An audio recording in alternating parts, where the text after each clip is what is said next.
일본 고유의 영토이자 샌프란시스코 평화조약에 따라 일본 영토라는 지위에 변화가 없다는 사실이 확정된 다케시마. 그 다케시마가 1950년대 한국에 의해 점거되었습니다. 일본은 한국의 다케시마 영유권 문제를 국제사법재판소에 회부하자고 제안했으나 한국은 응하지 않고 있습니다. 그리고 한국 정부는 독자적으로 다케시마 영유권 주장을 전개하고 있습니다. 이러한 주장의 하나로 안용복에 관한 것이 있습니다. 안용복은 다케시마가 한국 영토임을 일본에 주장했고 일본이 그 요구를 인정하도록 한 영웅으로 여겨져 울릉도에는 비석까지 세워졌습니다. 대체 어떻게 된 일일까요? 과연 유효한 주장일까요? 일본과 조선의 협상 결과 1696년 1월에도 막부는 울릉도에 오야, 무라카와 두 가문의 도항을 금지합니다. 그러나 같은 해 5월 수년 전에 일본에 끌려온 안영복이 다시 일본의 모습을 나타냈습니다. 안영복이 나타난 곳은 오키섬이었습니다. 이야기는 여기서부터 시작됩니다.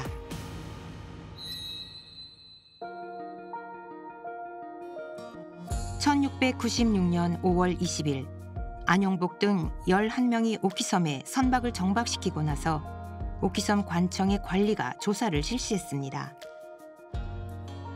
안용복은 도토리번에 항의할 일이 있어 왔다고 말하며 항소장을 쓰기 위해 관청에서 알선해준 집에 머물렀습니다.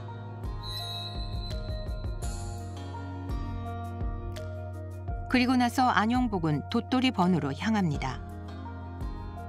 6월 4일 현재 도토리현에 있는 아카사키에 도착한 후에 도토리번에서 조사를 받았습니다.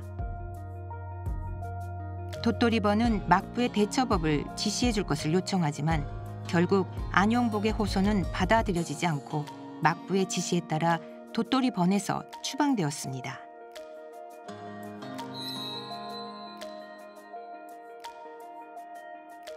귀국길에 오른 안용복 등 일행은 8월 29일 강원도 양양에서 강원도 관리에 잡히게 됩니다.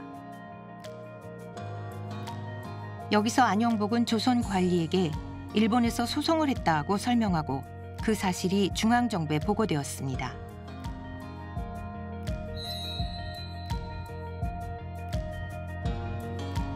중앙정부는 안용복 등을 한양으로 이송하도록 명령하고 비변사라 불리는 국경지대 방위를 맡는 기관에서 조사가 이루어지게 되었습니다.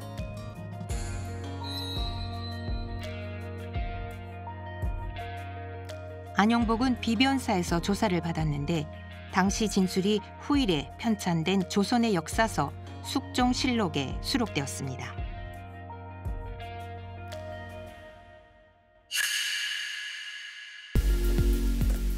안용복의 진술을 바탕으로 한 한국 정부의 다케시마 영유 주장은 비변사 조사에서 한 진술 가운데 안용복이 특히 오키섬 조사에서 울릉도와 자산도가 강원도에 속한 섬이라고 주장한 것을 그 근거로 하고 있습니다.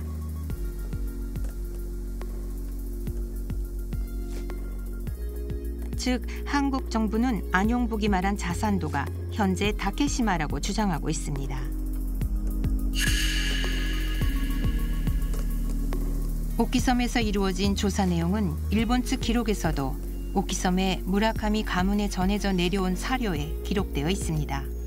이 사료는 오키섬 관청이 작성한 조서라고 할 수 있는 상세한 기록으로 5월 20일 안용복이 오키섬에 도착한 이후의 조사 내용이 자세히 기록되어 있습니다. 이 자료에는 안용복이 관청 관리에게 다음과 같이 말했다고 기록되어 있습니다. 도토리번에 항해하고자 일본에 왔으나 공교롭게도 순풍이 불지 않아 이곳에 기항했다. 순풍이 부는 대로 호끼지방, 즉 도토리번으로 향할 생각이다. 조선 강원도에는 울릉도와 자산도가 있어 일본인은 이를 다케시마, 마스시마라고 부르고 있다. 이 섬이 기재된 조선의 팔도 지도를 소지하고 있다.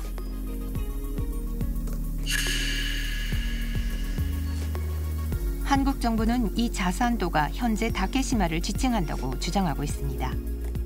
정말 그럴까요? 자산도는 우산도를 잘못 쓴 것이라고 생각됩니다. 분명히 조선의 고문원과 지도에는 울릉도와 관련해 우산도라는 섬이 나옵니다. 한국 정부는 이 섬이 다케시마를 말하며 그렇기 때문에 다케시마가 예로부터 한국의 영토라고 주장하고 있습니다. 그러나 조선의 고지도인 신증 동국 여지 승남의 팔도 총도, 강원도도에서는 한반도와 울릉도 사이, 즉 울릉도의 서쪽에 우산도가 그려져 있습니다. 우산은 울릉도의 옛 이름으로 현재 다케시마를 지칭하는 것이 아닙니다. 울릉도는 수한 정책으로 15세기 이후 주민이 살지 않았습니다. 심지어 울릉도에서 88km 동쪽에 위치한 다케시마에 대해 조선 정부는 인식조차 하지 않았습니다. 안영복은 1693년 일본에서 마쓰시마에 대해 듣고 이를 조선의 지도에 실려 있는 우산도를 가리킨다고 추측했던 것에 불과합니다. 또 18세기에 울릉도의 동쪽에 있는 작은 섬을 우산도로 표기한 조선의 지도가 나옵니다. 이는 18세기에 들어 조선이 울릉도에 수년에 한 번 순찰을 시작한 후 울릉도 옆에 있는 작은 섬 죽도를 우산도라고 생각한 것에 불과합니다.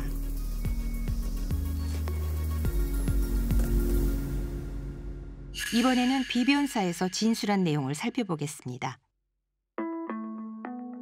안영복의 진술은 숙종대에 일어난 일들을 숙종 사후에 정리한 숙종실록에 기재되어 있습니다.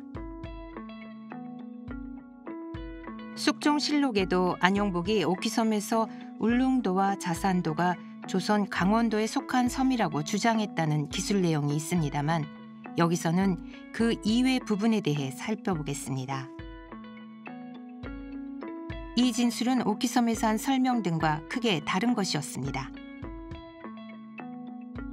안영복은 먼저 울릉도에서 만난 일본인 어부가 국경을 침범한 데 항의했다고 진술했습니다. 일본인 어부가 우리는 마쓰시마에 살고 있고 물고기를 잡으러 왔으며 마침 돌아가려던 중이었다고 말하자 안영복은 마쓰시마는 자산도다. 이곳도 조선의 영토인데 어째서 마쓰시마에 살 수 있는가 라고 말했다고 합니다. 또 다음 날 배를 타고 자산도에 들어갔는데 일본인이 큰 가마에 생선 기름을 끓이고 있기에 이를 부수고 혼을 내니 일본인들이 돌아갔다. 이를 뒤쫓아 가던 중에 강풍을 만나 오키섬에 표류했다고 말했습니다. 오키섬에서는 3년 전 울릉도와 자산도가 조선 영토로 정해져 틀림없이 관백의 증서가 작성되어 있을 터인데 다시 국경을 침범했다며 이 사실을 호키지방, 즉 도토리번에 전달해달라고 오키섬 영주에게 부탁했으나 답이 없어 호키지방에 갔다고 말했습니다. 도토리번에서 안영복은 자신을 울릉자산 양도 감세라고 칭하고 도토리 번주와 마주 앉았습니다. 이 자리에서 번주가 앞으로 다시 경계를 침범하는 자가 있다면 엄벌에 처하겠다고 말했다고 안영복은 진술했습니다.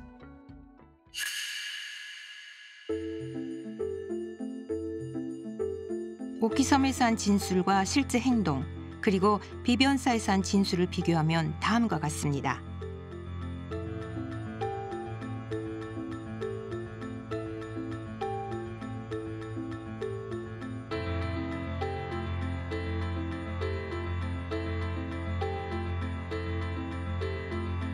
숙종실록에 있는 바와 같이 안영복이 도토리번에서 울릉자산 양도 감세를 칭하고 번주와 마주 앉았다고 주장한 부분에 대해서는 일본 측 자료에서도 안영복이 울릉자산 양도 감세라고 자신을 소개했다는 기록은 있으나 실제로는 번주와 대면할 기회는 없었습니다.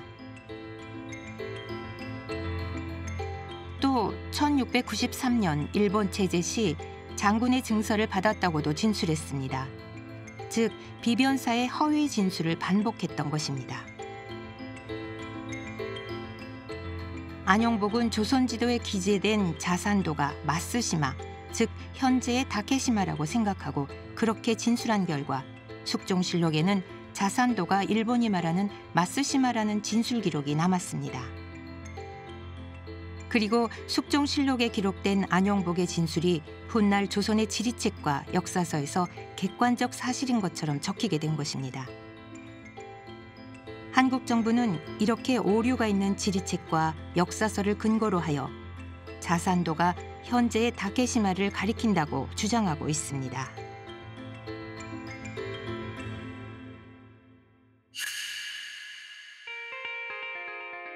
지금까지 말한 바와 같이 울릉도와 자산도가 강원도에 있다는 안용복의 진술 내용은 한국 숙종실록과 일본 측 기록에 얼마 안 되는 공통되는 기술 중 하나입니다. 불과 이를 근거로 한국은 안용복의 모든 진술이 뒷받침되었다고 주장하고 있습니다. 이처럼 안용복이 비변사에서 한 진술 내용이 옳다는 것을 전제로 한 한국 측의 주장은 근본적으로 성립되지 않습니다. 더구나 이외에도 안용복의 진술에 의지하는 한국 측 주장에는 중대한 오류가 있습니다. 이는 한국 측이 근거로 하는 숙종실록에 명확히 기술되어 있습니다. 이는 다음과 같은 내용입니다. 안용복의 행위와 관련해 스시마번은 작년에 조선 사람이 일본에 와서 항의하려 했는데 정부 명령에 따른 것인지를 조선에 물었습니다. 스시마번의 조회 내용에 대해 안용복을 조사한 기관인 비변사 관리는 바람에 표류한 우매한 백성이 설사 무얼 했더라도 조선 정부는 아는 바가 없다고 답변할 것을 제안했습니다. 실제로 조선은 스시마번의 소 요시자네 앞으로 보낸 서한에서 안용복이 일본에서 항의한 행위는 무지 망작의 죄에 해당하며 법에 따라 유배에 처했다고 스시마번에 전달했습니다. 즉 조선은 안용복의 행위를 국가로서 부인한 것입니다. 안용복의 진술은 신빙성이 없는 데다 조선 정부가 안용복의 언행을 부인한 이상 이를 근거로 다케시마의 영유권을 주장할 수 없습니다. 한국이 묘사한 안용복의 영웅담은 완전한 허구이며 사실관계를 조금 알아보기만 해도 허상이 무너질 것입니다.